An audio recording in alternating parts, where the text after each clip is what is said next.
میں تم لوگوں سے کچھ کہنا چاہتا ہوں، اس نے نکہت آمیز لہجے میں کہا۔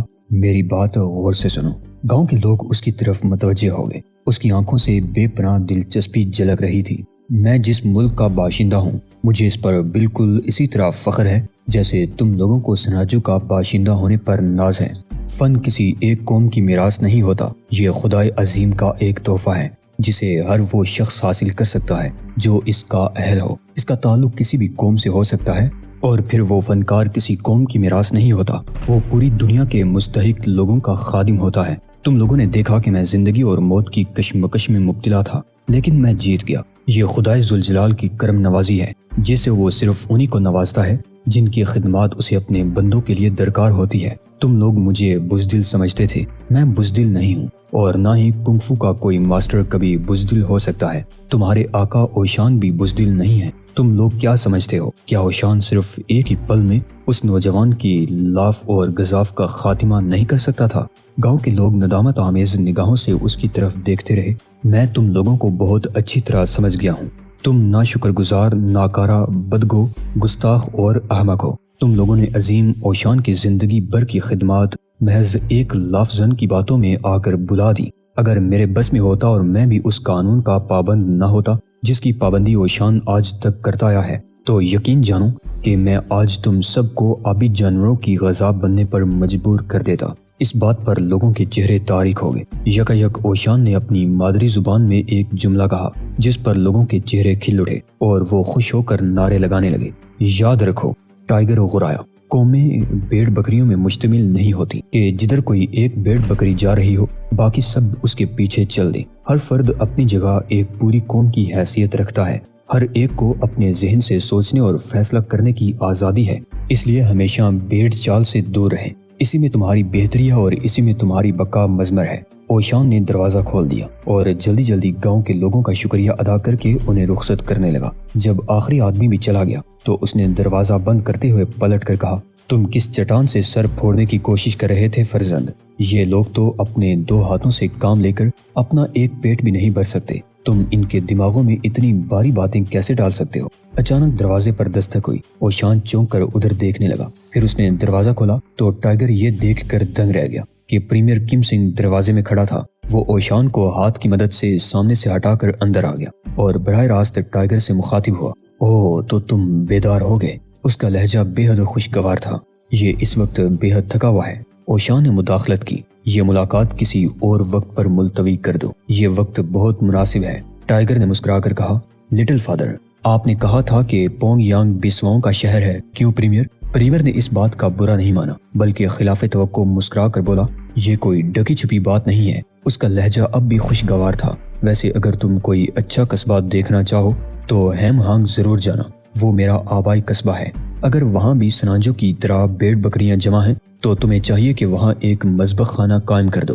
ٹائیگر کے لہجے میں تلخی آ گئی۔ اسے اس ذلت کا احساس تھا جو سناجو کے لوگوں کی وجہ سے اوشان کو برداشت کرنی پڑی تھی، اور اس کا خیال تھا کہ وہ اس احساس کو زندگی بھر اپنے دل سے نہیں نکال سکے گا۔ عوام ہر جگہ عوام ہی ہوتے ہیں اور سب کا مزاج ایک ہی جیسا ہوتا ہے۔ پریمیئر نے صلح جو انداز اختیار کرتے ہوئے کہا۔ اس پر اوشان نے اسبات میں سر ہلا دیا۔ ٹائیگر چاہتا تھا کہ پریمیئر کو باتوں باتوں میں خوب ذلیل کرے، لیکن وہ تو چکنا کھڑا ثابت ہو رہا تھا، اس کی کسی بات کا برا ہی نہیں مان رہا تھا۔ اس پر ٹائیگر کو شدید جلاہٹ محسوس ہونے لگی۔ اس نے چہرہ موڑ کر کھڑکی کی طرف دیکھا۔ باہر سرد آسمان بے حد حسین لگ رہا تھا۔ میرا خیال ہے اگر آپ کچھ دنوں بعد آئیں تو ٹائیگر کا موڈ کافی خوشگوار ہوگا، اوشان نے ایک بار پھر پریمیئر سے کہا۔ پریمیئر نے اسبات میں سر ہلا دیا اور دروازے کی طرف بڑھ گیا۔ دروازہ بند کر کے اوشان واپس آیا تو ٹائیگر نے پوچھا، لٹل فادر، کیا آپ مجھے مر جانے دیتے؟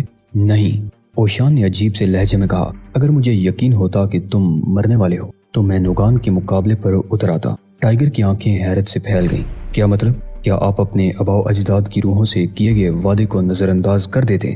نہیں، لیکن جب میں میدان میں اترتا تو ایک عام آدمی کی حیثیت سے آتا۔ میں آقا سناجو کی حیثیت سے اس وعدے کا پابند ہوں، عام آدمی کی حیثیت سے نہیں۔ میں آپ کا مطلب نہیں سمجھا لٹل فادر۔ احمق، وہ کتا خود کو آقا سناجو کہہ رہا تھا اور لوگ اس کے ہم نوا تھے، ایسے میں آقا سناجو کب رہ گیا تھا؟ اوہ، ٹائیگر کے ہونٹ بے آواز سیٹی بجانے کے انداز میں سکڑ گئے۔ وہ دیر تک اوشان کو دیکھتا رہا جس کے ہونٹوں پر بڑی ہی پراسرار مسکراہٹ رقص کر رہی تھی۔ یہ خیال آپ کو کب آیا تھا اوشان؟ اس نے باری آواز میں پوچھا۔ اس وقت جب وہ چوتھی ضرب لگانے کے لیے تمہاری طرف بڑھ رہا تھا، اوشان نے جواب دیا۔ لیکن جب میں نے تمہیں گری ہوئی حالت میں دیکھا تو سمجھ گیا کہ تمہارے پاس ایک آخری موقع ہے اور تم اسے ضائع نہیں کرو گے۔ خدا کا شکر ہے تم نے اسے ضائع نہیں کیا۔ ٹائیگر نے اس بات میں سر ہلا دیا اور آنکھیں بند کر لی۔ ابھی اسے آنکھیں بند کیے زیادہ دیر نہیں ہوئی تھی کہ اچانک دروازے پر زوردار دستک ہوئی۔ اوشان بڑبڑاتا ہوا دروازے کی طرف بڑھ گیا۔ کون ہے؟ وہ غرایا۔ میں ہوں آقا، نو عمر خادمہ کی آواز سنائی دی۔ کیا بات ہے میری بچی؟ اوشان کا لہجہ اچانک ہی نرم ہو گیا۔ چلی جاؤ، اس وقت مجھے تمہاری ضرورت نہیں ہے، میں ایک اہم اطلاع دینے آئی ہوں۔ خادمہ کے لہجے میں بے چینی تھی۔ اوشان نے دروازہ کھول دیا۔ خادمہ ہانپتی ہوئی اندر آئی اور شہزاد کے قریب آ کر ایک جھٹکے سے رک گئی۔ آقا، وہ ٹائیگر کی طرف دیکھتے ہوئے بولی، نوگان بچ گیا ہے اور اس کا ساتھی اسے لے کر فرار ہو گیا ہے۔ ٹائیگر کو یوں لگا جیسے اس کے سر پر بم کا دھماکہ ہو گیا ہو۔ کیا کہہ رہی ہو میری بچی؟ اوشان کے لہجے میں بھی بے قراری تھی۔ وہ تو اس وقت مچھلیوں کی غذا بن رہا ہوگا۔ نہیں آقا، خادمہ نے کہا۔ جب وہ شخص اسے سمندر کی طرف لے جا رہا تھا تو نہ جانے کیوں میرے دل میں شدید خواہش پیدا ہوئی کہ میں اس درندے کو مچھلیوں کا لقمہ بنتے ہوئے دیکھوں۔ میں خاموشی سے اس کے پیچھے چل دی۔ گاؤں کے کنارے ایک سرخ گاڑی کھڑی تھی جس پر 4 آدمی بیٹھے ہوئے تھے۔ ان میں سے ایک شاید ڈاکٹر بھی تھا۔ اس نے فوراً ہی نوگان کا علاج شروع کر دیا اور پھر اسے کار میں ڈال کر تیزی سے روانہ ہو گئے۔ ٹائیگر نے اس بات میں سر ہلا دیا۔ یہ میری ٹھوکر کی ناکامی کے باعث ہوا ہے، وہ بڑبڑایا۔ فکر نہ کرو فرزند، اوشان نے کہا، اگر وہ بچ گیا تو آئندہ ملاقات میں زندہ نہیں رہے گا۔ اس وقت تک تم بالکل ٹھیک ہو چکے ہوگے۔ ہاں، اس وقت تک تو وہ بھی ٹھیک ہو چکا ہوگا، ٹائیگر نے جلا کر کہا۔ اس وقت سب لوگوں نے نوگان کی طرف سے آنکھیں کیوں بند کر لی تھی؟ اسے اس انداز میں لے جانے کی اجازت کیوں دی گئی؟ اس وقت سب لوگ تمہاری طرف متوجہ تھے۔ وہ اپنے آقا کا دیدار کرنے میں محو تھے۔ کوئی سوچ بھی نہیں سکتا تھا کہ نوگان کے بعض ہمدرد اسے اس طرح ہماری ناک کے عین نیچے سے نکال کر بھی لے جا سکتے ہیں۔ ٹائیگر بڑبڑاتا رہا۔ اوشان اس کی دل جوئی کرتا رہا اور اسے سمجھاتا رہا کہ اس سلسلے میں اسے اتنا زیادہ دل برداشتہ نہیں ہونا چاہیے، کیونکہ زندگی اور موت کے حقیقی فیصلے آسمانوں پر ہوتے ہیں اور کسی انسان کو اتنی جرأت نہیں کہ وہ مشیت ایزدی میں دخیل ہو سکے۔ ٹائیگر نے کوئی جواب نہ دیا۔ اس کا ذہن اچانک ہی دھند میں لپٹتا جا رہا تھا۔ یہ دھند ہر گزرتی ہوئی ساتھ کے ساتھ گہری ہوتی جا رہی تھی اور پھر اس دھند نے اس کی ہستی کو اپنی لپیٹ میں لے کر دنیا و مافیہ سے بے خبر کر دیا۔ اوشان نے خادموں کو اشارہ کیا اور دونوں دبے قدموں باہر چلے گئے۔ انقلابی سوئٹزرلینڈ کے فردوس برین جیسے حسین ملک کے جنت نما ماحول میں اٹکیلیاں کرنے والے شاہ مدرس کو لمحے بھر میں زمین پر لا کھڑا کیا اور وہ غصے سے پاگل ہو گیا۔ اس غصے کی بنیادی وجہ یہ بھی تھی کہ انقلاب کی خبر آنے کے بعد سے اب تک اس کا اعتماد اور قابل اعتماد ذاتی پائلٹ کلاہان مسلسل پیٹے جا رہا تھا۔ اس کا تعلق نیو جرسی سے تھا اور اس وقت اسے شراب کی بوتل کے علاوہ اور کچھ نظر نہیں آ رہا تھا۔ چنانچہ شاہ مدرس کے پاس اپنا جیٹ طیارہ چلانے کے لیے اپنے ملک کی فضائیہ کے سربراہ محمد علی حسن کے علاوہ اور کوئی پائلٹ نہیں تھا۔ شاہ مدرس نے یہ سنا کہ اس کے ملک میں نوجوان افسروں نے اقتدار سنبھال لیا ہے تو وہ غصے سے اپنے بال نوچنے لگا۔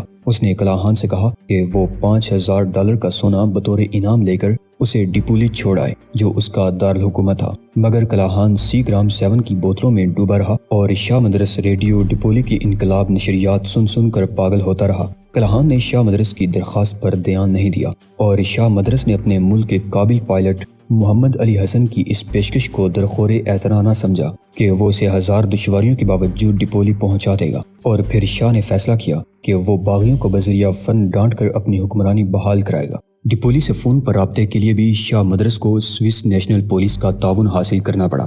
دوسری طرف سے کسی نوجوان کرنل نے جواب دیا، کرنل غزالی، تم کون ہو؟ مدرس نے پرروب لہجے میں پوچھا۔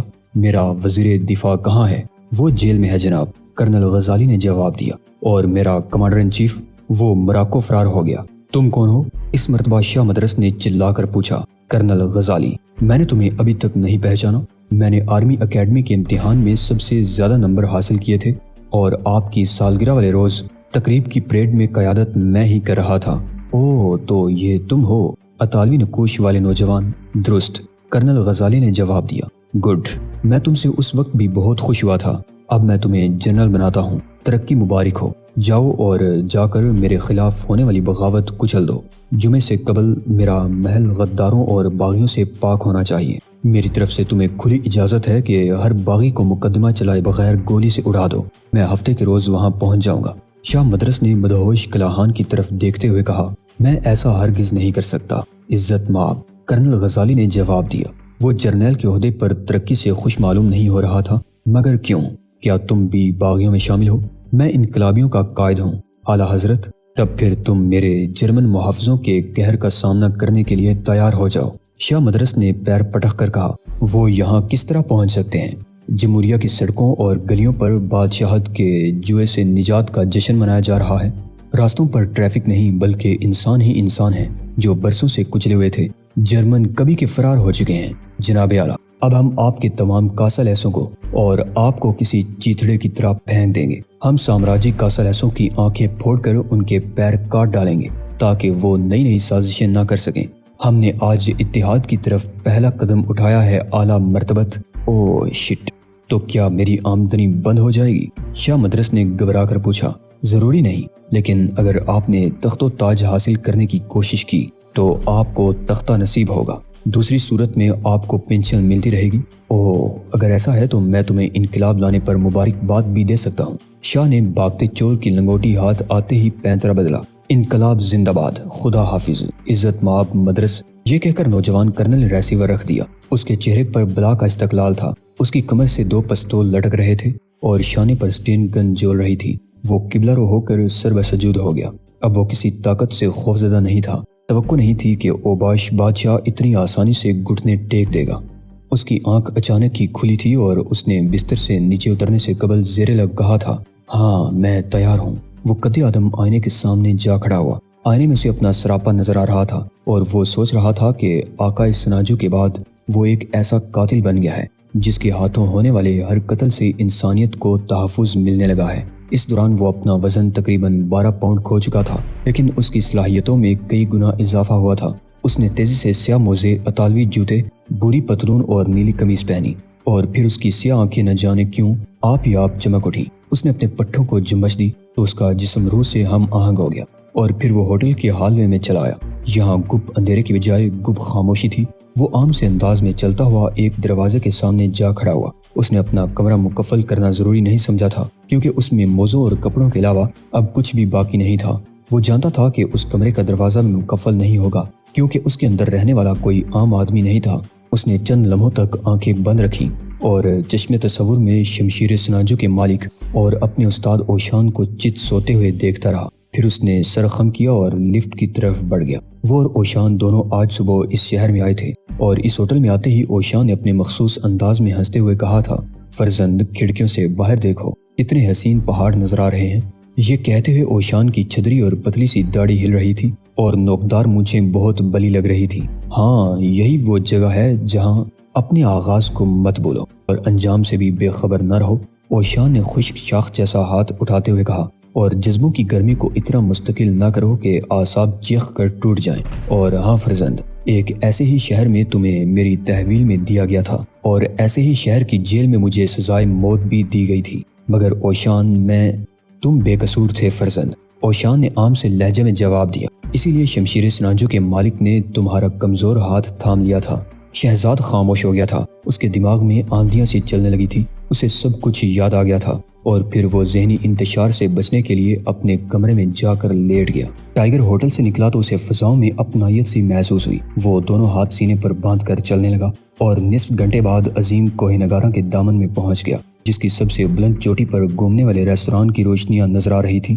وہ خاص انداز میں ان روشنیوں کو گورنے لگا۔